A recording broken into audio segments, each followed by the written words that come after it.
That was awesome.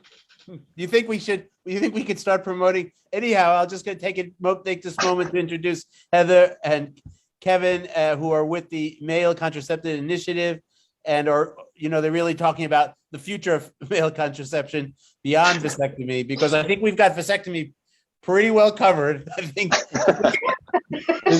there's not a lot more you can say or do about vasectomy that we haven't done.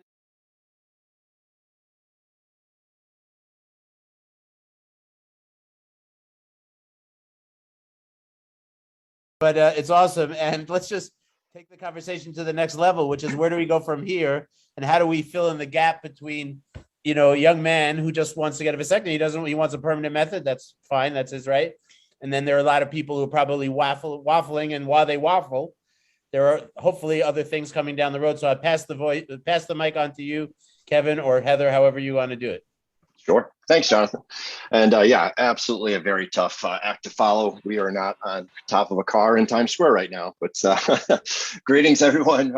I'm Kevin Shane. I'm the Marketing and Communications Director for Male Contraceptive Initiative.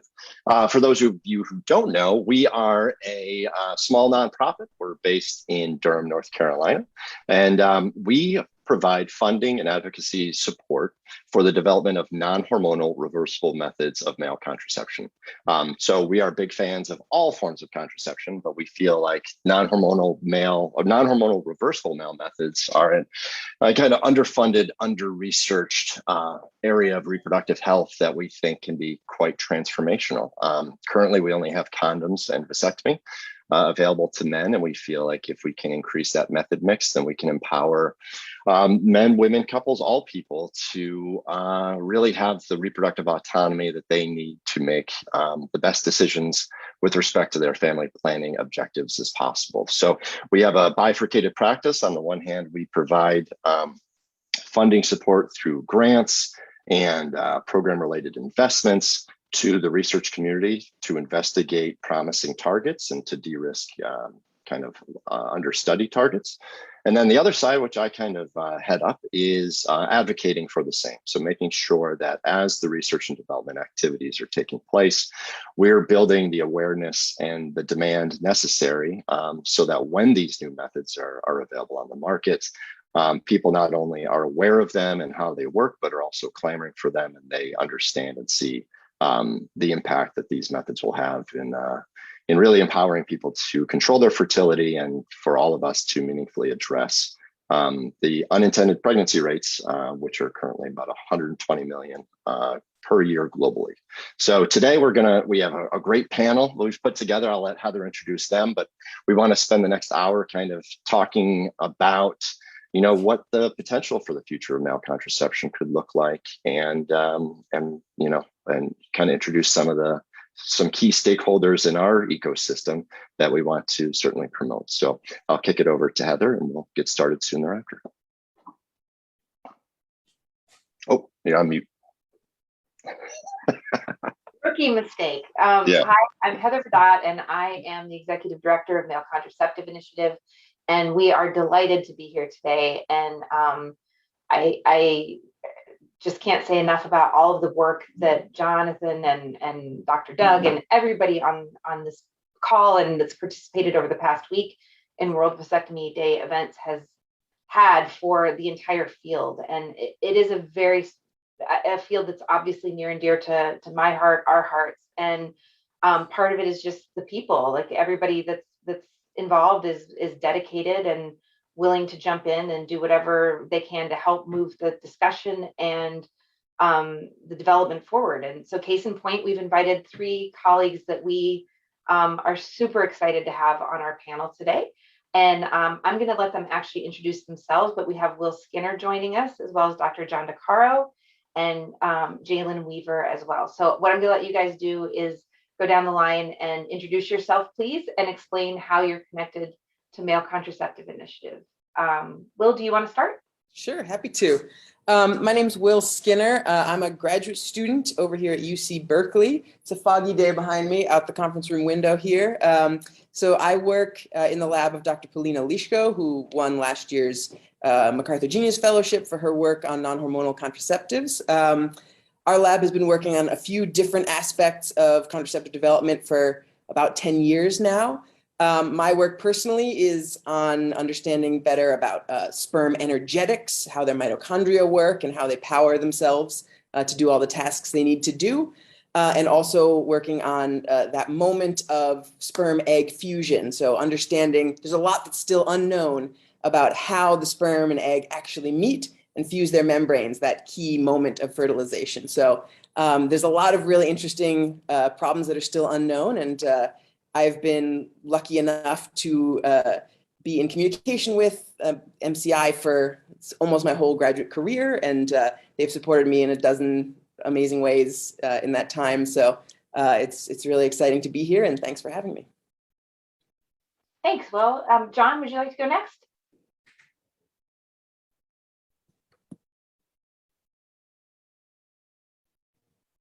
Got it. There we go. Oh, there we go. I think I'm unmuted. Hi, I'm Dr. John DeCaro. I'm a board certified urologist. I practice general urology now for the Charlie Norwood VA Medical Center in Augusta, Georgia. I just started this position. Kind of focus on telemedicine for urology and digital health innovation, but I've also been a member of the research committee for MCI, and I've been just really enjoying my time seeing what innovation lies for the future in terms of male contraception. As a practicing urologist, we have vasectomy to offer. We discuss condoms, but honestly, because men do not come to regular sort of wellness visits and we don't really manage men's health the same way we do women's health, it's really not as though they come to us talking about condoms. It's really just to whether have a procedure or not. So I'd really love to see a world in the future where we expand the options available to men, and we kind of reshape kind of what my job is. That's where I'm coming from. Thanks very much, John. And Jalen? Hello, everyone. My name is Jalen Weaver. I'm a program assistant at Male Contraceptive Initiative. And before I was hired as the program assistant at MCI, I served as an intern for 2 months during my senior year at my undergraduate career at North Carolina Central University. I was a public health education major. And during my internship, I focused on male experiences with unintended pregnancy. So I'm always happy to provide, a youth voice in this field of contraception. So I'm very happy to be here. Awesome. Thank you, panelists, for joining us today. It's great. We're going to start with a real layup of a question. So if you could each just share your thoughts on why are additional methods of male contraception necessary? And we can start with you, Will. Sure.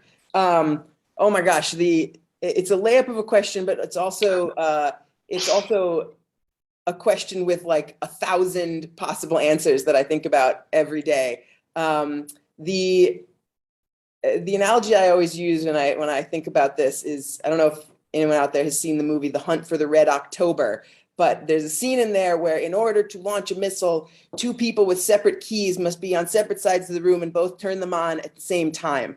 And I feel like having a child should be like that. Everyone should have their own control over their own fertility if and when they want to exercise that. So the fact that half the planet, 3.5 billion people currently have options that are limited and widely accepted to be insufficient, I think is a real shame in the 21st century.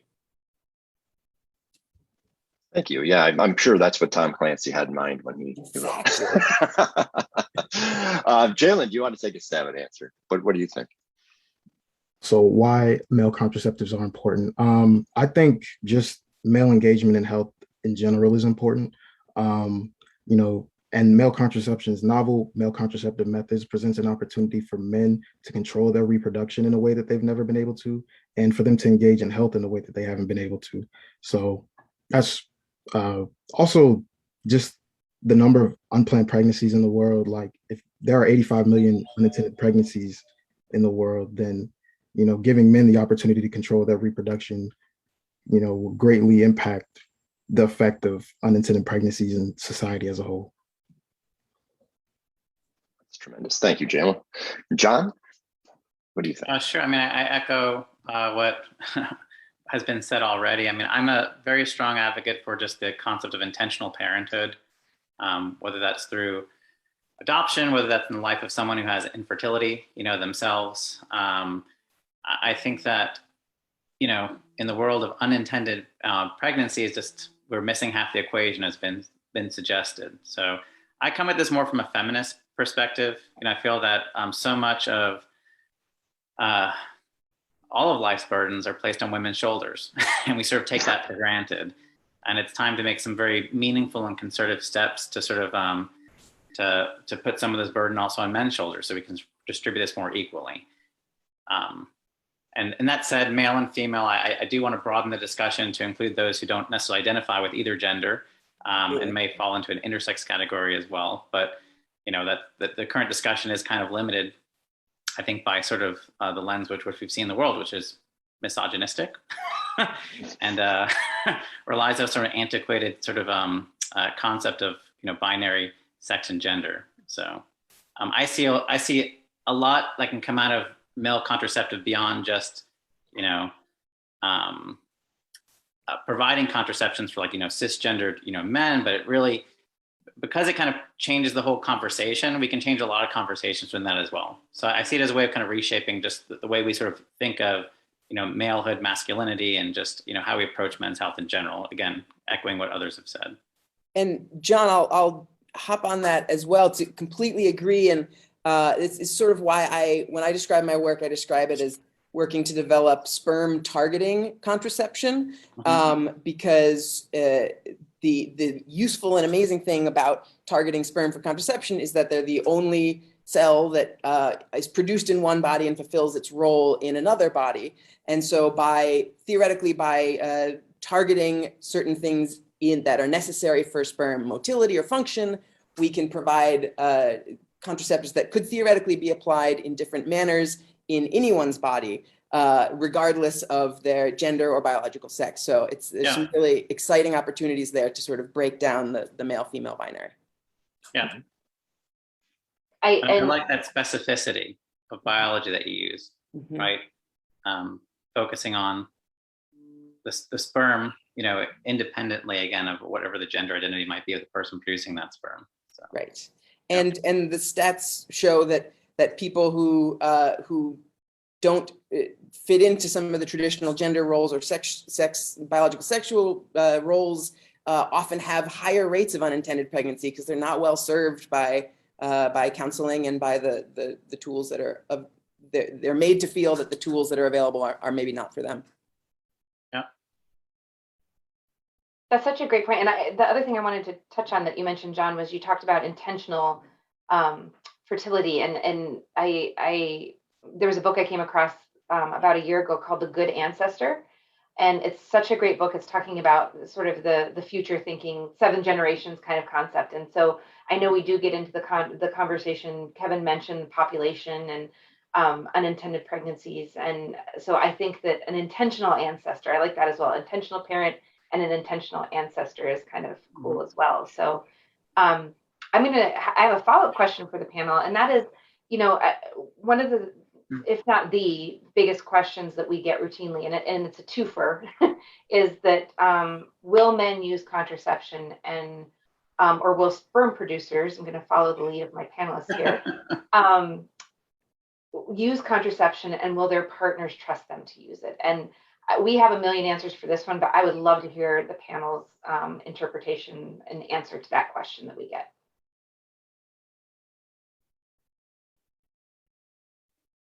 You can start this time, John. Yeah. I mean, as a urologist, I can definitely say that there are men who come in for vasectomies, right?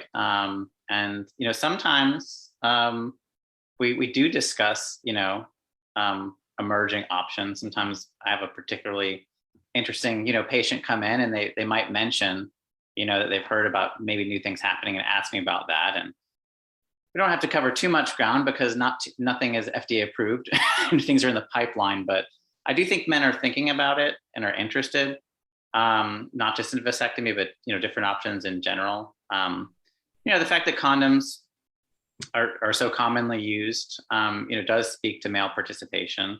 The fact that vasectomy has any sort of foothold does speak to male participation. So I do think as we develop options that can be marketed in a way that make men feel as though it might be something, easy, painless, reversible, that will generate buzz and interest. So I think it's there's a lot of untapped potential for certain. Yeah, and I think the short answer is, of course, if the question is, will all men use this? The short answer is, of course not. Of course not right away, because we're talking about a group of 3.5 billion people.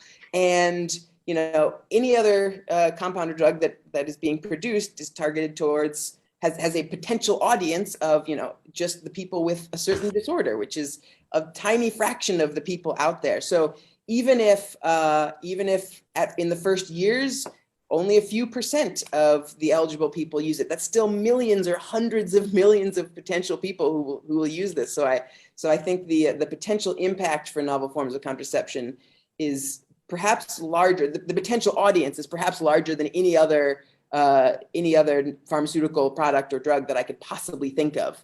And my corollary to that is, I really took a lesson from, I don't know if anyone remembers when the first iPad came out. I remember the press made fun of it mercilessly in the months before its release. And then as soon as the iPad was released, everyone was like, oh, actually, this is a really useful thing. And it got pretty broad uptake and no one made fun of it anymore. So I think once good options exist, the conversation will change very quickly. Alan, what do you? Yeah, I agree. I'd just like to add that, there is an organization called Male Contraceptive Initiative that did conduct a consumer research study, and they did identify a potential market in the United States of 17 million men. And that's just men. That's not counting, sperm producers that we talked about earlier. And also, if I think about, the content that's geared and targeted towards young men now, a lot of it is based on self-improvement. And one aspect of self-improvement is like being involved in health and taking a more active part of your health. And, when a novel contraceptive method actually hits the market, I think it'll give men the opportunity to actually take that active role, involvement in their health. Yes. Real quickly, before I'm going to jump in real quickly, Kevin, is addressing the partner angle though, and trust about that. I'm curious what you guys think about that as well. Jalen, since you've got the floor, do you want to respond to that? Yeah, sure. I think, John mentioned earlier that we've placed a lot of the contraceptive burden on the women. And, I think they would love, just women in general would love the opportunity for their partners to remove and alleviate some of that burden that they've been facing. If you'd like to speak more about that.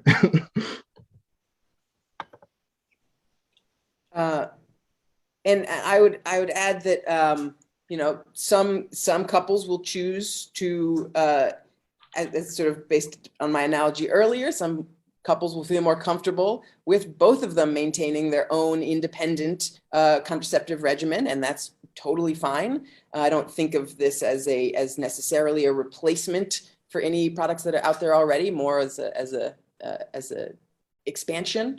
And then there will be other couples where that trust is there, and a different member of the couple might be able to take on the burden of contraception. That's one of the reasons I got involved in contraceptive research. I watched my partner, who happens to be female, deal with a lot of challenges relating to her contraception, and I really wished I could take that burden on. And if a good product was out there right now, we would certainly switch roles. But every couple or every individual can figure that out for themselves.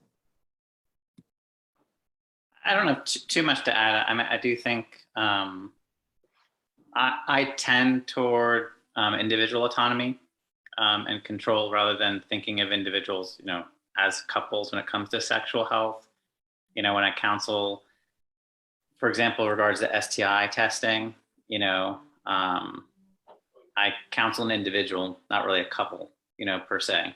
So my perspective as a healthcare provider is an individual needs to sort of, broaden their autonomy and take control.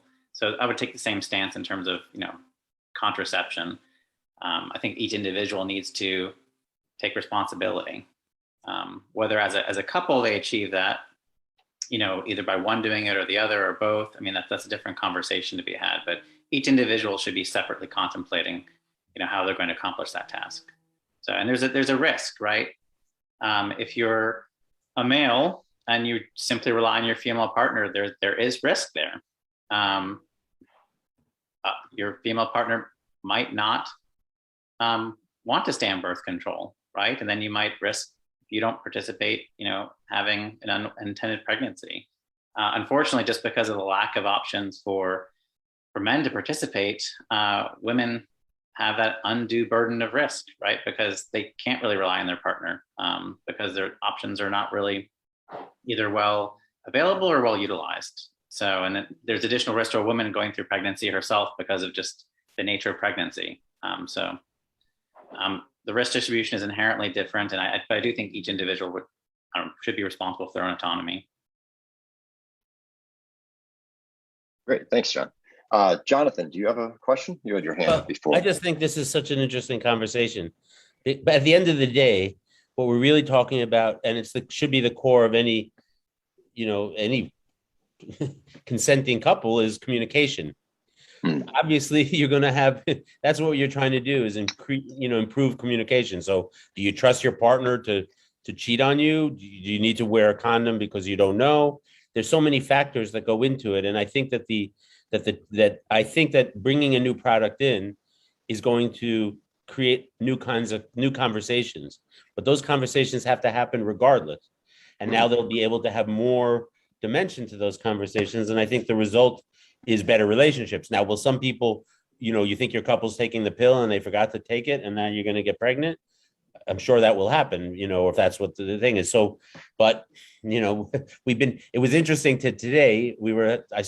I literally was on the phone since 5 p.m. yesterday or on this call. So that's how crazy I am, but not as crazy as Doug standing on top of the trailer in Times Square.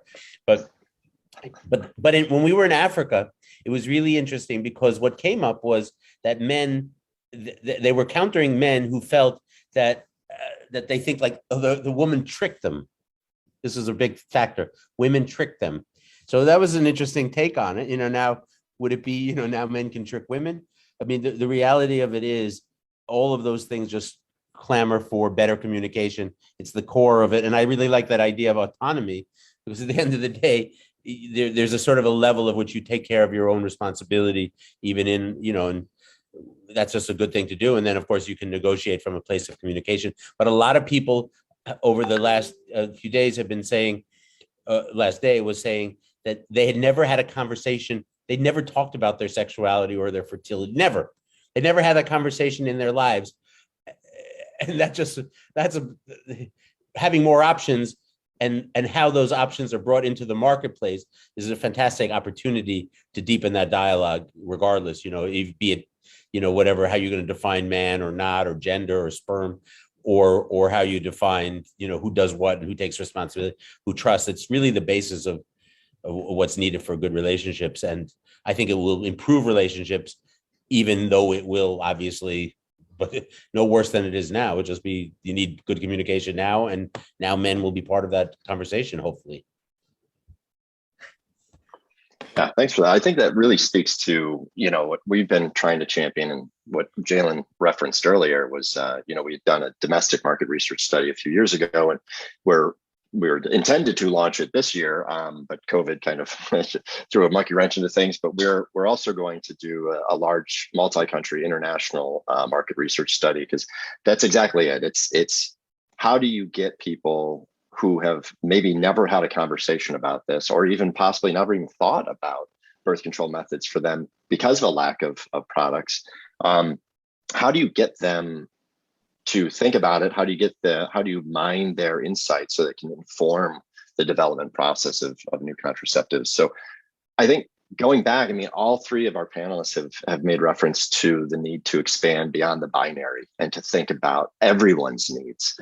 So, it was interesting. Yesterday, I actually had a conversation with a journalist who identifies as queer, and she had said, listen, it was a blog post that Jalen had written for our blog about the need of transmasculine men. And she said it was the first time she looked at any sort of organization looking at family planning where she felt represented and heard, and that people were considering needs outside of the binary. So I think that's a long-winded way of me leading up to a question to the panelists about, what do you think we can do to make contraceptive research and development more inclusive? How do we create contraception as this kind of continuum of reproductive care for all people and ensure that everyone's needs, whether it's a user of the methods or a beneficiary of the methods, how do we ensure that people feel included in that process? And what can an organization like MCI do to ensure that we are as inclusive as possible? I'll start. I mean, easy question there. Making a seat at the table, I think, for different members,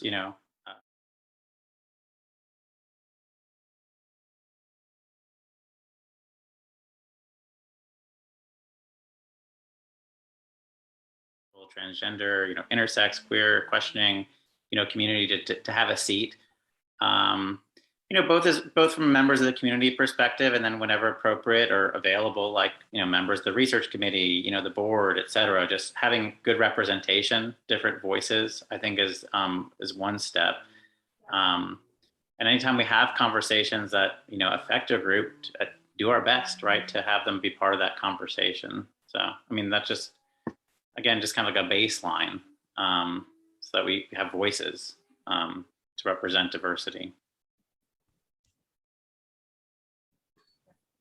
Yeah, I imagine that Will could speak to this better than I could, but I feel that some researchers, when they're developing or they're working on these targets, they sometimes can't see the forest from the trees, or they're so encapsulated within the work that they're doing that,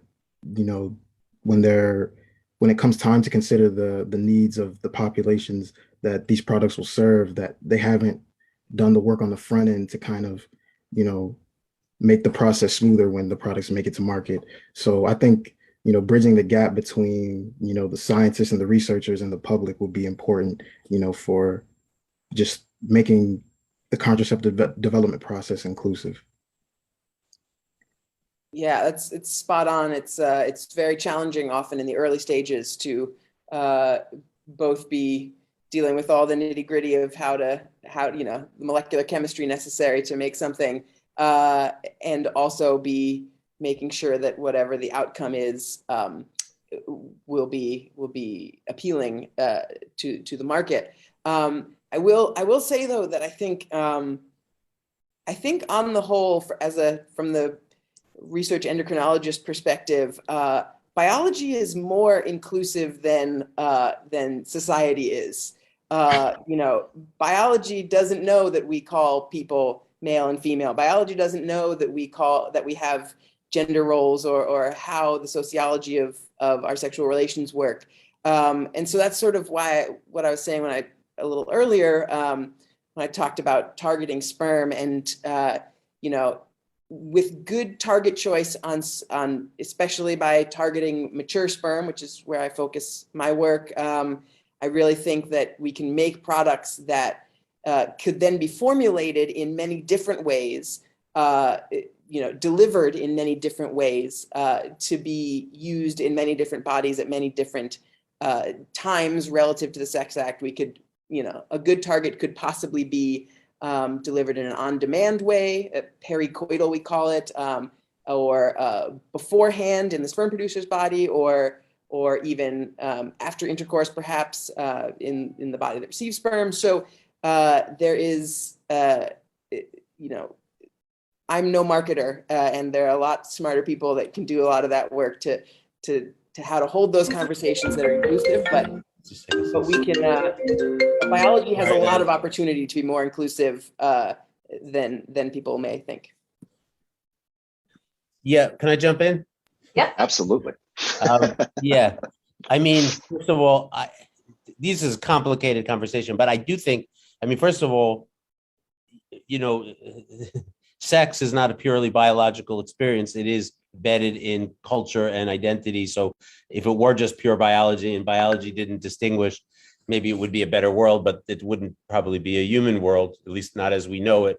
Right. And we're dealing with, if you're entering somebody to the marketplace, by definition, you're probably going to go to the broadest market, your biggest market, which is still probably going to be, it just come up over and over. It's like, if you want to really look at men's place in the conversation about contraception, I'm not saying we don't need to address these concerns that you guys are bringing up, but the reality of it is, if you look at the International Conference of Family Planning or FP 2030, and you see the language that they use regarding how they inclusive to men, whatever that definition is, but let's just give it whatever percentage of the population fits within that, they don't even use that word. That word does not appear. Like, they don't have the word man except as a kind of an afterthought. Like, it's always women. Like, if you look this year, it's women, girls, adolescents, and people of, diverse gender identities. They might as well have just said everybody but men, right? So I think it's like, I'm not saying that all what you guys are saying is not important, but the reality of it is right now there's a huge gap for, like, almost on a separate track, just for people who do identify that way, which is a big part of the world, and aren't finding anybody who's talking to them. So forget about, I'm not saying we shouldn't be talking about the other stuff. We're so far behind in the conversations about it that we got that's not to say that's the least of your concerns. It's a big concern. It's just like another one of the concerns. And as you guys think about what you're going to put into the marketplace and how you're going to get there and how you're going to communicate this new idea, I don't know if you want to overcomplicate it on that level. Like, you may just be trying to figure out what do we do with young men between the ages of, whenever 18 to 30 or whenever they decide it's time for them to get out, while at the same time, what's the real conversation that came up today, which is really interesting, which I think you guys probably are aware of, or maybe not, which is just how many young men in the Western Hemisphere, because it wasn't such a factor in Africa or Asia today, but in the Western Hemisphere, are choosing to have vasectomies in their teens or early 20s. So there's another phenomena happening while this other is going on. And I think it's just kind of like speaks to the complexity of our times. And I'm just, what I'm curious of is, I'm now just I really want to know what is coming down the road. I just want to get what's coming. What do you got for me? What's the really cool stuff that we're going to be having in the next 3 years that's going to blow my mind and wish I was in my 20s? Because the last thing was a vasectomy, and that was the 1890s or something. So it's what good stuff do you guys are thinking is going to enter the marketplace? But you may be getting to that as well, but I'm just so, that's my, I just love to know what you're thinking about all that. Yeah, thanks, Jonathan. I think that we can address that here. I know that, so our colleague Logan presented on the pipeline of products on Wednesday at a separate session. So with the panel, we hadn't thought to get into that too much, but I think we can certainly touch on it. And specifically, obviously, Will works right at the bench on some of this stuff, and John's on our research committee, and Jalen's in our day-to-day. So, I know Kevin and I are happy to address this as well, but I would like to turn it back to the panel. Do you guys want to talk about what you see coming down the pipeline and maybe what you're excited about in the methods that you know of that are in development? Sure, I'm happy to. I will caution that the goal of things on the market in 3 years, the number may be small. Unfortunately, I don't want to oversell the speed at which pharmaceuticals get developed, but the closest to that, the things that are farthest along in the development pathway right now are hormonal methods, which we don't work on as much, but there are some really exciting clinical trials being done right now, a few with sites across California and across the world. I don't know every city on there, but if people are listening and are interested in participating in some of those, there are a few clinical trials that work basically through a testosterone-based shoulder gel that people can rub on, and that gradually inhibits the production of sperm. So those clinical trials will go faster and be closer to that 3-year delivery timeline if couples across the world sign up for those. So I would encourage you to check those out. That is called NEST, NEST. And there's a few other clinical trials for hormonal methods a little earlier in development that are also really exciting. Thank you, Kevin. Really appreciate that. And on the non-hormonal side, there are a lot of really exciting targets that are being worked on, everything from novel types of vasectomy, so vas-occlusive methods, to a lot of pharmaceutical targets, which are somewhere in between the stage of target discovery to compound development to preclinical testing.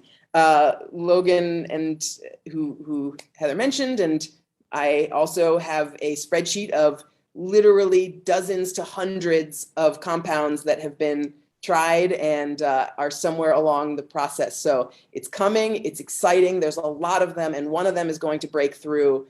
And so those will be ready somewhere in 5 to 10 years, but they are really, really exciting.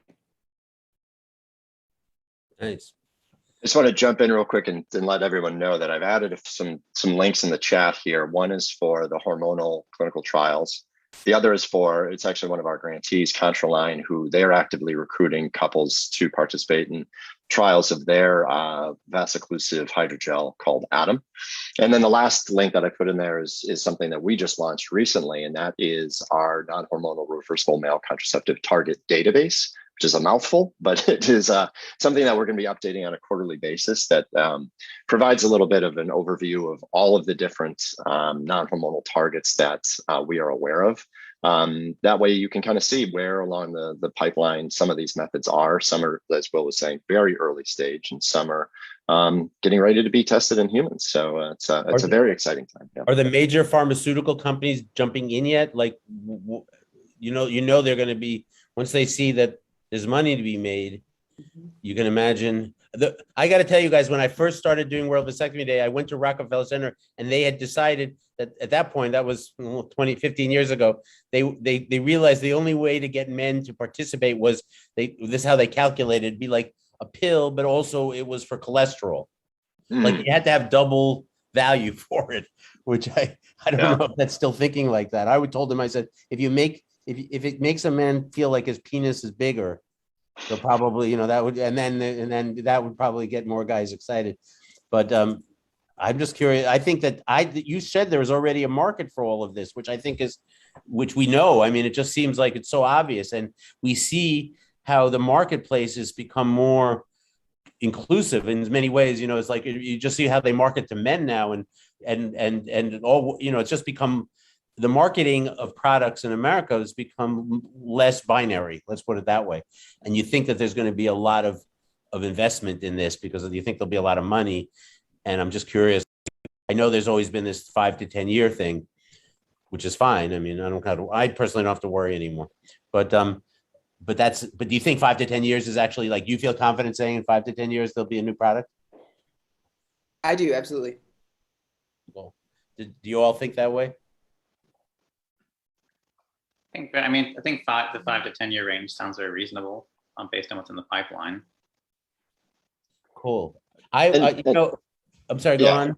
I just want to jump in there too and say that I think what's really exciting about the field, and this is obviously anecdotal, but when you talk to the different players who are developing methods, there is this kind of general consensus. It's less of a competitive field than it is a collaborative field. So you'll hear a lot that people are excited, like when the first new male method makes it to market, it's only going, like our colleague Logan likes to say all the time, a rising tide lifts all boats. So what we're anticipating, what we're hopeful and optimistic about is that once we get a new method that is different and is tangible, that people can interact with and try, then it will open up their, thinking beyond this ambiguity to, oh wow, that's a new method, that's different. I didn't think about that, and maybe I don't like it, but maybe it's a method that inspires thinking about, like, what's a male analog to an IUD, or what is something else, so that when you look at the reproductive journey for an egg producing person, the method that they might like in their teen years is going to be drastically different from what they like in their later years. So it's reasonable for us to anticipate the same kind of kind of evolution of preferences and needs as men or sperm producers age. So, when it's amazing is we have these interviews where people ask and say, well, what do you think about this new method? So there's a designer in Germany just won a Dyson award for this, what they're calling a testicular bath. And it kind of bombards testicles with ultrasounds and it causes temporary infertility.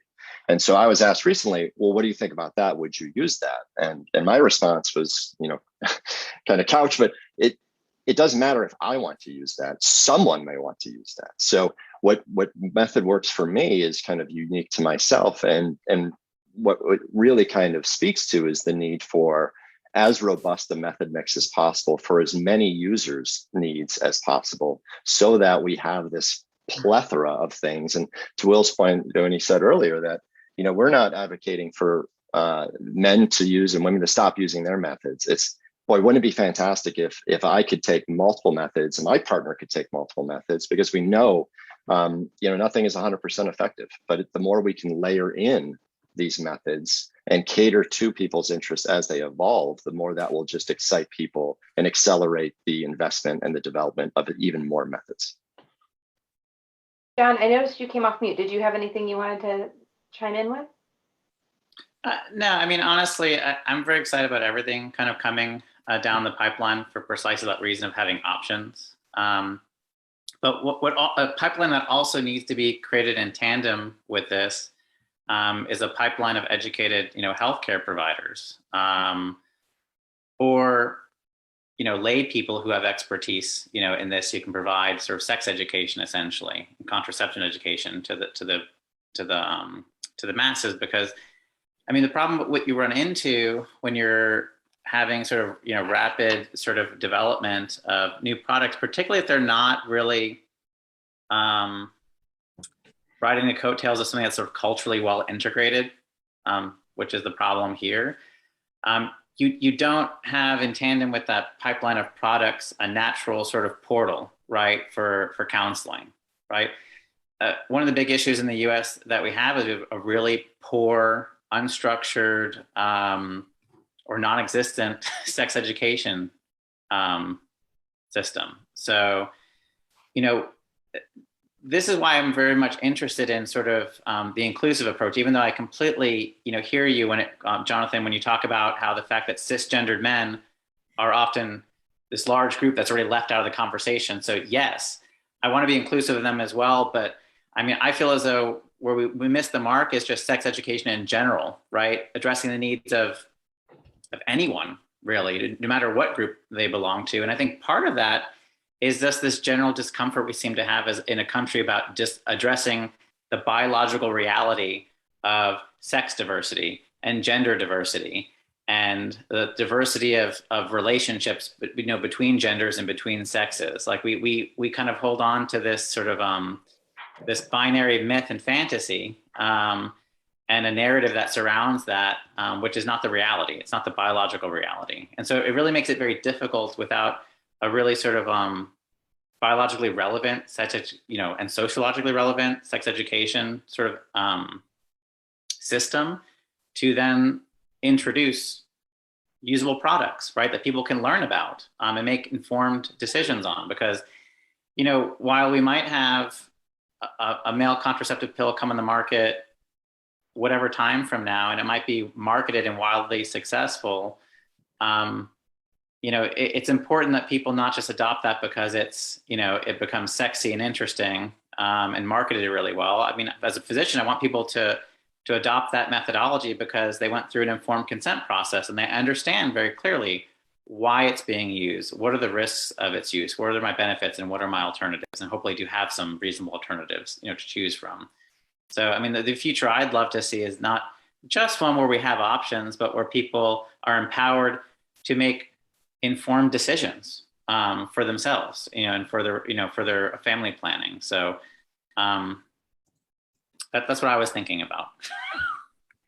And actually, I thank you, because that makes me want to. I'm going to pitch to you, Jalen, and put you on the spot, because knowing that your training is in public health education and communication, and as our resident young person, I'm curious how you see we we do talk a lot about the fact that sex education is lacking, and that definitely sets everybody off behind the eight ball a little bit. So what are your thoughts around, your generation and your training as an emerging professional in this space, and the needs and how the conversation has changed? Do you think that we're moving in the right direction towards being more open about these conversations? Yeah, I think so. I think young people, uh, they are more focused on, being the best versions of themselves now, I think, or at least it feels that way. Uh, and a lot of that has to do with, conversations that we haven't had in the past that we're starting to have now, conversations about, mental health and about, the way that different things affect your lifestyle and how that affects other aspects of your health. So, as my perspective as a young person, I've seen, at least my near circle of friends, challenge themselves and as far as their health goes. And, even my sister, try different things to improve her health. So I think we've started to move as young people in a direction to taking an active role in, ensuring that we have the best lifestyle possible. If that answers the question. Yeah, it does. And just one more thing to put you on the spot is, can you talk a little bit about your being a member of the Youth Advisory Board? Yes, I was going to mention that. So I am the treasurer of the Youth Advisory Board at Male Contraceptive Initiative. Am I allowed to talk about like the stuff we just finished doing? Okay. So we recently just put out a grant, or a grant opportunity. We had 4 undergraduate students apply, and luckily we were able to fund all the projects, the applications that came through. But being involved with a group of young people who are focused on and are interested in contraceptive and novel male contraception, I think that speaks volumes to how important this is to young people. So, and I love they're great people. Catherine's here. Hi, I'm here. I love the app. I got my booster shot yesterday, so my video is not on because I'm dragging a little bit. But thanks, Jalen, for that overview. And yes, the app is fantastic.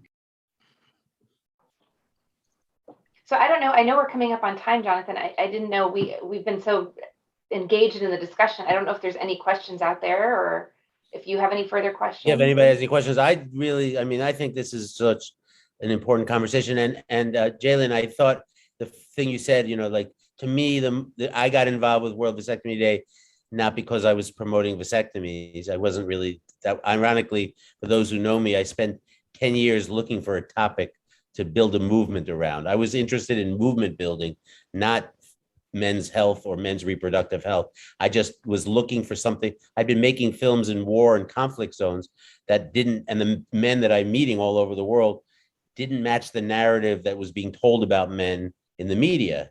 I just kept meeting all these amazing men. And I just thought, how do I build a story or a movement around positive masculinity, and discovered it through the vasectomy, and then thought this would be a good thing to build a movement around.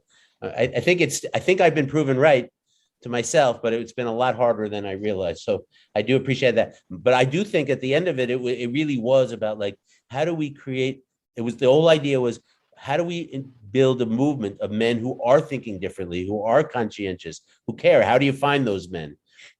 So I think, and maybe this is, we'll see if this holds true, but we've proven already, and the next conversation is actually about men's role in the fight for choice.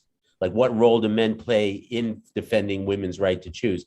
It's particularly relevant now. And I've just been really thinking a lot about, like, I think we do believe, and I think we're finding that men who get a vasectomy, we just did this study in Bolivia from all the work we'd done, that the men were more predisposed to be accepting of women's right to choose than men who didn't.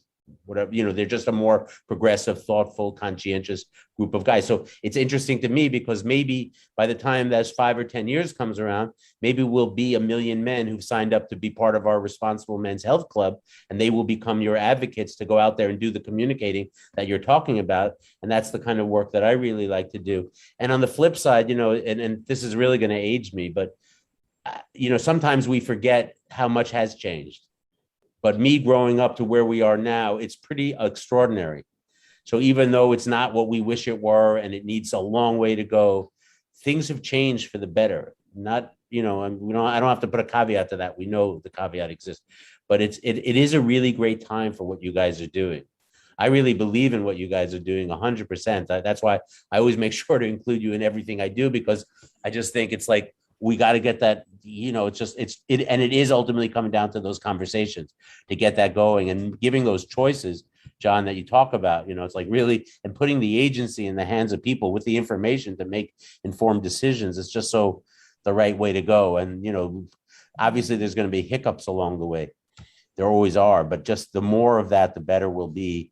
And I think, like next year is the International Conference of Family Planning. And I'm pushing really hard, as you guys might have noted, to make sure that we have a place there. You saw in the symposium, I got every organization to put on tape their commitment to male engagement in family planning.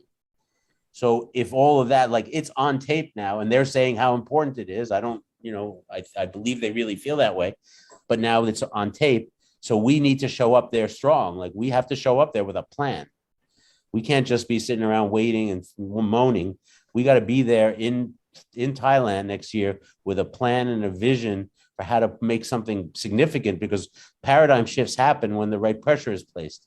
I think we're at that point right now, and I'm of course, I'm an optimist at heart. Anyhow, I prefer to live my life thinking it's all good, things are going to work themselves out.